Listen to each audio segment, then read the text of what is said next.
Për shkak të emigrimit të mjekëve, nëse do duhet t'i bëje thirrje dikujt të linte politikën dhe t'i kthehej mjekësisë, kë do zgjidhje? Sali Berishën, Tritan Shehun apo Flamur Nokën? Përse përket, unë mendoj që nëse ti largohesh nga mjekësia, ke humbur edhe reflekset e mjekut.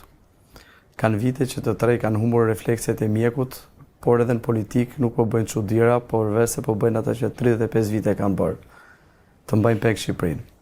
Po për hir të pyetjes duhet përgjigjem, kështu që mendoj që do sillja në sallën e operacionit Tritan Shehun, jo se me zor po pres që të operohem nga ai, por mendoj që edhe në sallën e operimit do fliste më pak se sallën e parlamentit.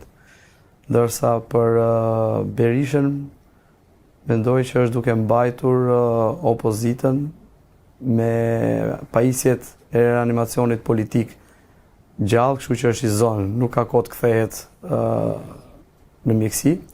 Ndërsa për Flamur Nokën besoj që nuk ka pasur asnjëherë dorë për bisturi, po mendoj që i duhet një kurs për traumat urgjente, jo për vete, po për tjerët.